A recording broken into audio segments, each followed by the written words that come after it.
चारित्रिक विशेषताएं। इस चिन्ह के जातकों का शरीर आनुपातिक होता है। कद में ये लोग अधिकतर लंबे होते हैं। चौड़ा माथा, घनी भौहें, लंबी नाक एवं सुंदर व्यक्तित्व इनकी अपनी पहचान है। अग्नि तत्व होने के कारण प्रायः ये लोग साहसी तथा निर्भीक होते हैं। महत्वाकांक्षी तथा लालची होना भी इनकी विशेषता है। ये लोग जीवन के उज्ज्वल पक्ष को ही अधिक महत्व देते हैं, इसीलिए कठिन से कठिन परिस्थिति से भी ये अपने आप को निकाल लेते हैं। अग्नि तत्व इनको ऊर्जा, शक्ति व उत्साह प्रदान करता है। निर्णय लेने के विषय में इनका कोई भी सानी नहीं होता है। ये लोग किसी भी विषय में निर्णय उसके गुण व दोषों को तौल कर ही देते हैं तथा उस विषय की गहराई में पहुंचकर ही निर्णय लेते हैं। किसी भी कार्य विशेष को आरंभ करे में ये लोग समय अवश्य लेते हैं, क्योंकि कार्य की योजना बनाने में इन्हें समय लग जाता है। वाद विवाद की स्थिति में इन लोगों की समझ में जो कुछ भी आता है, बोल देते हैं। ये लोग सत्यता के पुजारी होते हैं, इसलिए इनकी बातें लोगों को कड़वी लगती हैं। ये किसी को भी नहीं बख्शते। इनके इस गुण को ध्यान में रखते हुए यदि कभी इनसे मिलना हो तो अकेले में मिलना चाहिए, क्योंकि ये किसी की भी आलोचना करे से नहीं चूकते हैं। ये लोग उच्च शिक्षा के लिए विदेश भी जाते हैं तथा यात्राओं के बहुत शौकीन होते हैं। इन्हें विदेशियों से मित्रता का बहुत शौक होता है तथा धार्मिक प्रवृत्ति भी इनके अंदर होती है। खेल इत्यादि के भी ये लोग शौकीन होते हैं तथा न्याय करने में भी इनकी रुचि होती है। यदि दो व्यक्ति आपस में लड़ रहे हों, तो ये लोग उनके बीच में न्याय करने पहुंच जाते हैं। बुद्धिमत्ता में इनका कोई जवाब नहीं होता है, अतः कोई भी बात इन्हें बताई जाए, तो उसे एकदम समझ जाते हैं। अतः इस चिन्ह के जातक, जो विद्यार्थी हैं, उनकी स्मरण शक्ति भी अच्छी होती है। बृहस्पति स्वामी होने के कारण इनको आत्मभाष भी होता है। इन्हें जानवर पालने का शौक होता है तथा बागवानी इत्यादि में भी इनकी रुचि होती है। धन अवस्था। अग्नि तत्व से प्रभावित होने के कारण ये लोग धन को अपनी मुट्ठी में बंद करके नहीं रख सकते, अतः इनका हाथ खुला रहता है। शेयर बाजार से इन्हें लाभ नहीं होता है। अपने यौवन काल में ही ये लोग धनी हो जाते हैं। लेखन, प्रिंटिंग प्रेस इत्यादि से भी इनको धन की प्राप्ति होती है। घरेलू व वैवाहिक जीवन। यद्यपि ये लोग अपने रिश्तेदारों के प्रति कोई खास रुचि नहीं रखते, पर विपरीत लिंग के प्रति सहज ही आकर्षित हो जाते हैं तथा उनसे मित्रता कर लेते हैं।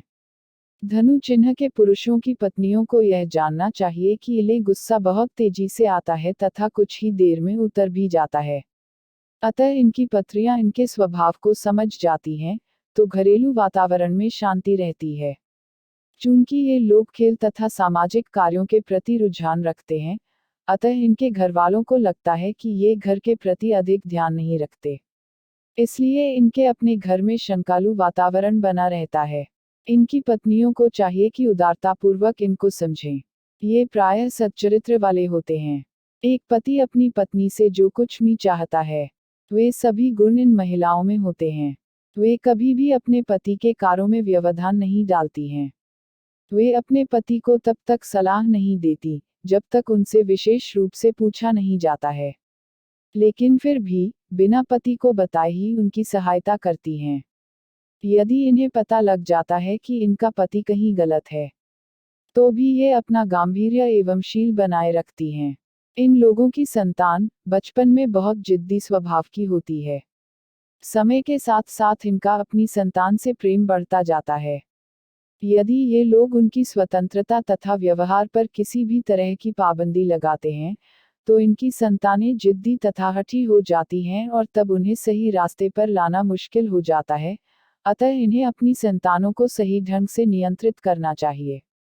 अपने रिश्तेदारों के प्रति इन लोगों का रुझान कम ही होता है, इसलिए अपने रिश्तेदारों के बीच ये लोग कम लोकप्रिय होते हैं। व्यवसाय। ये लोग एक स्थान पर बैठकर कार्य करना स्वीकार नहीं करते। अधिकतर आदेश देने वाले कार्यों के प्रति इनकी लालसा होती है और तभी इनके मौलिक गुण सामने आते हैं, जब इनको स्वतंत्र रूप से कार्य करने का अवसर मिलता है। दशम भाव का स्वामी बुध होने के कारण इन लोगों को संपादन, प्रकाशन तथा विज्ञापन एजेंसियों में कार्य करते देखा जा सकता है। ये लोग अच्छे चार्टर्ड अकाउंटेंट भी हो सकते हैं। विदेशी दूतावासों में भी कार्य करते हुए उन्हें देखा जा सकता है। ऐसे कार्य जिसमें दिमाग का अधिक उपयोग हो, इनका कार्य क्षेत्र हो सकता है।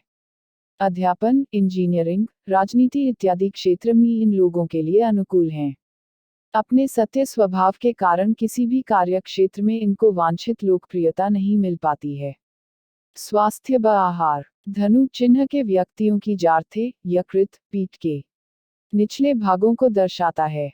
अतः इन जातकों को साइटिका, अस्थि संबंधी रोग तथा यकृत संबंधी बीमारी होती है। यदि शनि व मंगल से धनु राशि प्रभावित हो, तो ऐसे जातकों की बार बार हड्डियां टूटती हैं। कार्यशीलता अधिक होने के कारण इन जातकों को मानसिक थकान हो जाती है, जिसे मिटाने के लिए इन्हें तरह तरह के खेलों में भाग लेना चाहिए। ऐसी अवस्था में शतरंज कदापि न खेलें। मांसपेशियों की थकान मिटाने के लिए मालिश इत्यादि करवा सकते हैं। ध्यान इत्यादि भी इनको मानसिक थकान से राहत दिला सकता है। इन जातकों का लवण सिलिका ऑक्साइड होता है। इसका कार्य शरीर में रक्त संबंधी विकारों को दूर करना होता है। इसकी कमी के कारण इन जातकों को फोड़े फुंसी भी हो जाते हैं। यह शरीर की नसों तथा हड्डियों का एक अवयव होता है और शरीर के तापक्रम को बनाए रखने में सहायक होता है। जहाँ तक आहार का प्रश्न है, इनको अधिक गरिष्ठ व तला भुना भोजन नहीं करना चाहिए। अपने आहार में हरी सब्जियां, मांस, मछली, फल तथा रेशेदार अनाजों का प्रयोग करना चाहिए, जिनके प्रयोग से इनके शरीर को आवश्यक लवण की पूर्ति हो सके। मित्रता। इनके लिए किसी को भी मित्र बनाना आसान है। कभी कभी तो ऐसा भी हो जाता है कि किसी व्यक्ति विशेष से पहले पहले बहुत लड़ाई होती है तथा उसी व्यक्ति से अंततः प्रगाढ़ मित्रता हो जाती है। वास्तव में ये लोग अपने मित्रों के चहेते होते हैं। इनकी मधुर मुस्कान मित्र बनाने में सहायक होती है। ऋणात्मक गुण। कभी कभी ये लोग अपने व्यवहार में बहुत रूखे हो जाते हैं। अपने कार्यों का अपने आप बखान करते हैं, जिससे लोगों को लगता है कि अपने मुंह मियां मिट्टू बन रहे हैं। इससे इन लोगों के द्वारा किए गए कार्यों की उतनी अहमियत नहीं रहती है। इन लोगों को दूसरे के साथ वादा करने की तो आदत होती है, पर उसे समय से निभाते नहीं हैं। इन्हें चाहिए कि ये अपनी सलाह देकर किसी दूसरे की भावनाओं को ठेस न पहुंचाएं।